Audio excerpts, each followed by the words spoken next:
optic flow that of the sort that you get out when you're hiking or walking or cycling or more dangerous activity like motorcycling out of doors, we know that it has a powerful effect in suppressing some of the areas of the brain involved in fear. I don't know if you're familiar with this literature.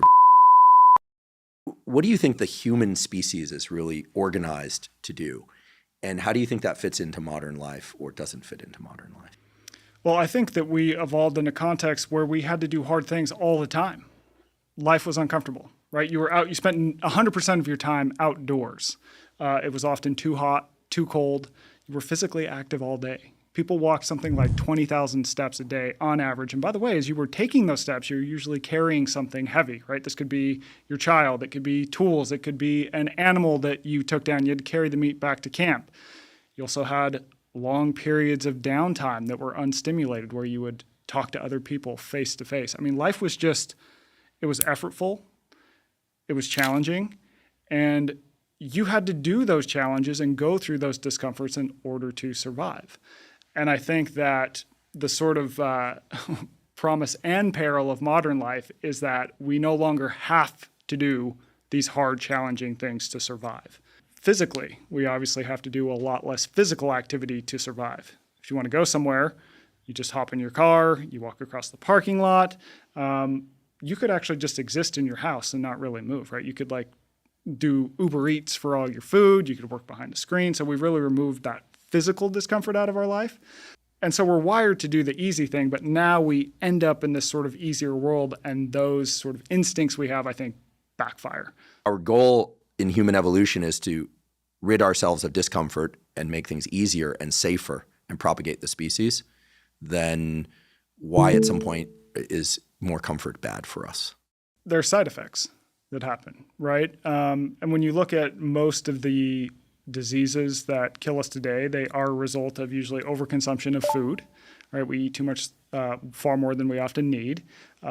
We don't move enough. There's a lot tied to sort of metabolic health. For example, when you put us in four walls where we don't get that outdoor exposure, some interesting psychological things start to happen that probably aren't that good for us.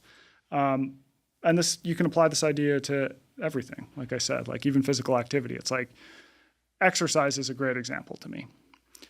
No one exercised in the past, right? Exercise is something that we made up basically after the Industrial Revolution, because what happened is we get these jobs where now we're much more sedentary. And we start to realize, oh, these people who have the jobs where they sit all day, they're getting these strange new health problems that we've never seen. And yet the people who are kind of moving around all day still in their jobs, they don't seem to get those problems. So maybe activity is the difference maker. Hey, you guys that are sitting all day, I want you to just go move around for the sake of it. No, there's no actual point to it. Just like move around for the sake of it. That'll improve your health. And this becomes this idea of exercise, movement for the sake of it, which is this kind of strange idea in the grand scheme of time and space, but it does make sense in the context of a world where the average American is walking, 4,000 to 6,000 steps a day.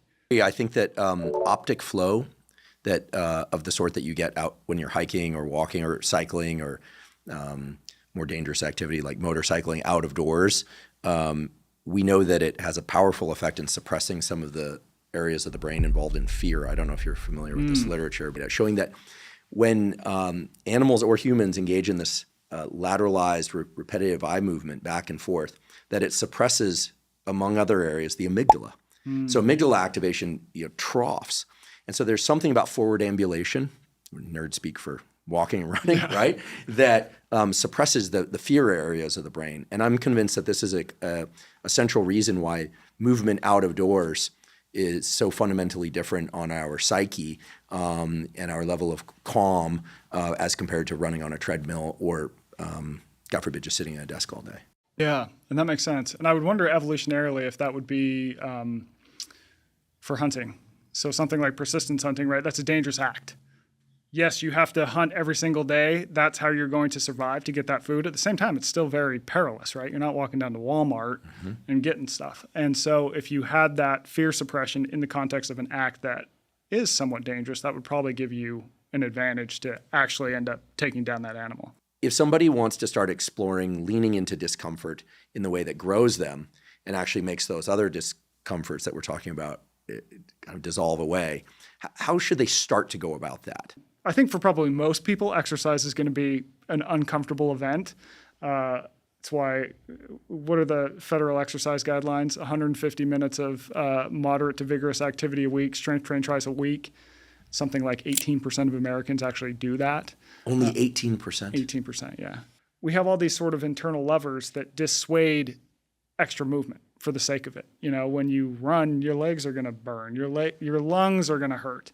But on the other side of that discomfort is improved health, improved mental well-being, all these different things. The reason why things are often uncomfortable is because, we wanted to dissuade extra movement in the past.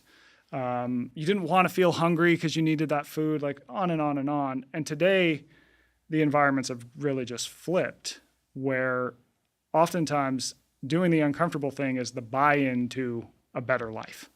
I want to distinguish between daily self-induced discomforts and these larger discomforts, like going to the Arctic. I want to get to the misogy theme and this idea of taking on things that are truly hard that you might not finish. But what are some difficult things that we can introduce to our daily routine that have been shown to make us feel better, besides exercise, sunlight, and cold water? Yeah.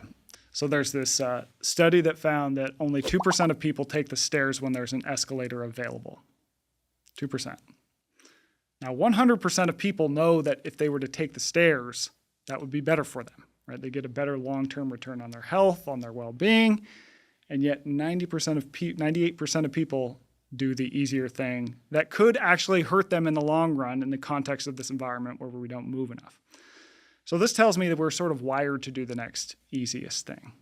But living better in modern life often requires doing these slightly uncomfortable things that are just so obvious and in front of us. And it's like, you have to get to the second floor. So which route are you going to take? You're going to take the one that's a little bit uncomfortable now but improves your life in the long run? Or are you going to do the easy thing that might actually hurt you in the long run? So that to me is just a metaphor for like, how do you improve in daily life, right? And so I try and apply this to as many different areas in my life as I can. It's like, if I can make something just a little bit more uncomfortable, I'm not talking about extreme, do the slightly harder thing that I know will give me a long-term return, I got to take that. So for me, it's like, okay, if I'm in my office, go through some examples, and I have a phone call, I could sit here and take the phone call, or I could pop in my headphones and I could go for a walk and I could take that call while walking. I would say for the vast majority of phone calls, unless you're like talking to the CEO, your big boss, right? Maybe sit behind the computer for that one. But like, you're getting in all these steps that are going to be beneficial. And steps are one of like the metric that is most correlated to better health. Like, people just need to generally walk more. And that's an easy way to do it. It's like, you got to take the call. Might as well get some steps in as you do it, right? Things like that. Things like, could you even just carry your groceries at the grocery store? You get the basket, you're carrying stuff. You're getting in this like low load of carrying that's going to really help with back health, strength, all these different things. Even things as simple as like, I'm going to park in the farthest spot away. And if you look at just non-exercise activity thermogenesis, NEAT, this is basically a dorky way of saying all the movement in a person's life that isn't dedicated exercise. That often outweighs the benefits of exercise in many studies. Certainly by calories burned. Certainly by calories burned.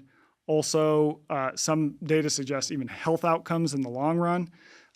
There's some Mayo Clinic data that says that, people who just move around a lot more in their daily life, they're burning like 800 calories just from moving around, this incidental movement. It's like running 8 miles or something if you do some really rough back-of-hand math, right? People just need to go out and find some damn adventure. And it's very easy to get locked in a cycle of doing the same thing over and over. You exist at home and everything is nice and comfortable, and like stresses come in, but they're like in the form of emails and deadlines, and things just get predictable. Go out into a place that is totally unfamiliar. Do something that's going to be challenging to you. Go with the wind. You will find things that will really enhance your life, that will make you feel, as Joseph Campbell put it, the rapture of being alive. Like, I can tell you, I feel most alive when it's like, okay, I got to go out to wherever it is, the Bolivian jungle and I got to figure this thing out because I'm going down there to meet with this Chamane tribe or whatever it is, or I got to go to Iraq and investigate the drug trade. It doesn't have to be that extreme, of course, but that is where I absolutely feel that I am most alive.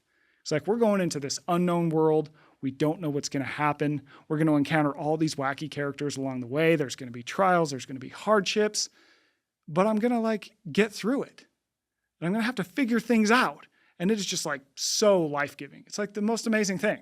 And I come back from that and it's taught me something that allows me to function better when I get back to my normal life because I've learned all these skills and tools that I wouldn't have gotten had I not exited normal life and gone out and just had an adventure.